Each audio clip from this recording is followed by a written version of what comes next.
we've also heard a lot of speculation in the last few weeks about the possibility of the parties merging and becoming one party, one Malaysia, or some few names have been thrown around because you recognise the need that the last election showed voters are clearly moving away from the idea of having race-based parties. Now, can any of you confirm that this is actually something that is actually in the works, or is there some serious concern about this? Well, UMNO as the dominant party or the leading party in Barisan Nasional, we will discuss the idea.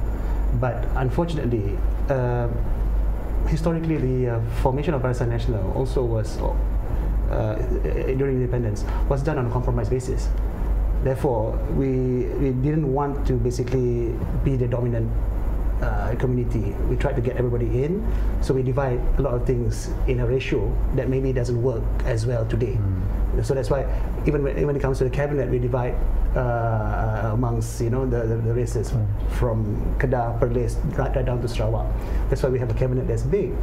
32 ministers for a population of 28 million is very big because of this formula. Moving forward, I think we still can't discard that model totally because of the urban-rural divide, and also because of, I'm not being racial about it, but some Malays would not vote for a Chinese candidate or an Indian candidate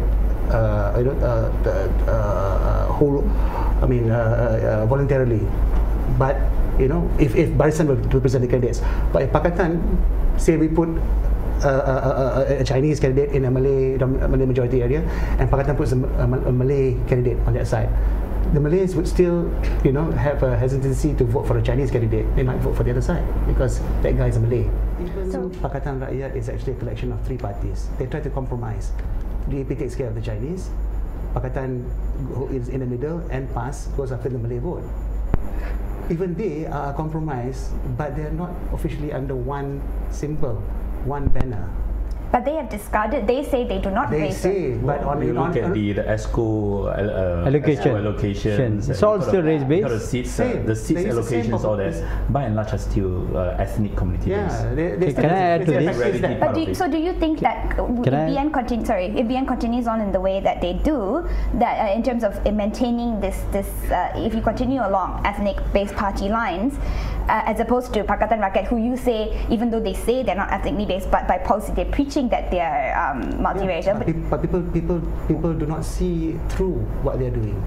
So we keep talking about how they're buying into Pakatan, and they're buying. Similarly, we can argue the same thing for Barisan Nasional. The BN's voters or MCA's everything is politics is about selling the image that you put forward. So don't you think that given the swing, or so to speak, that if Barisan Nasional was on an even playing field with Pakatan Rakyat, saying we both might technically still champion our individual rights, but we're putting forward a front of that we are one coalition. If that's what you're saying Pakatan Rakyat is doing, why not BN do the same? No, my idea is I think over the next 4 to 5 years before the next election, I personally feel that we need a single party with all these components merging together, because whether you are Malay or Indian, you are Chinese, a poor is a poor. The need of the poor can be addressed by a single party. That's my opinion. If you need education, everybody needs education.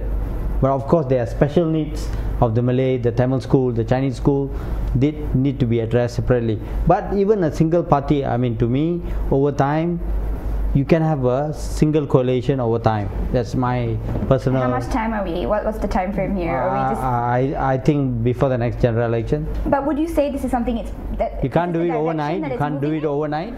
Let me just rephrase what I said just now. You have the demographics change to urban areas. Majority population lives in urban areas. Minority lives in the rural areas. But the seat allocation is still favoring the rural areas. Okay, to move forward, we need to do redelineation, which, if we don't find a consensus between Pakatan and BN, we can't change the mix makeup. If you can't change the seat makeup, then you can't really enforce or create this Malaysian society. The Malaysian people, one Malaysia kind of society, and therefore it's very difficult for us to morph Barisan Nasional into one single party, as you know, the voters majority of voters may want. Okay, I think still one thing, that whether we can see that BN, the dominating apart from the UMNO, that is something when the communal issues are not resolved. What is not resolved? And the dominance. 3.2 million votes. I know. So I mean, of leaders and seats in parliament, and different peoples are involved in different geographies. So that's how it happens in. And because of that, it's relevant. Perception. It's part of the reality and part of the perceptions that whether a dominating UMNO in BN, and that is something I think will make the component parties finding it difficult to articulate. In fact, so you feel there is a dominating presence of UMNO?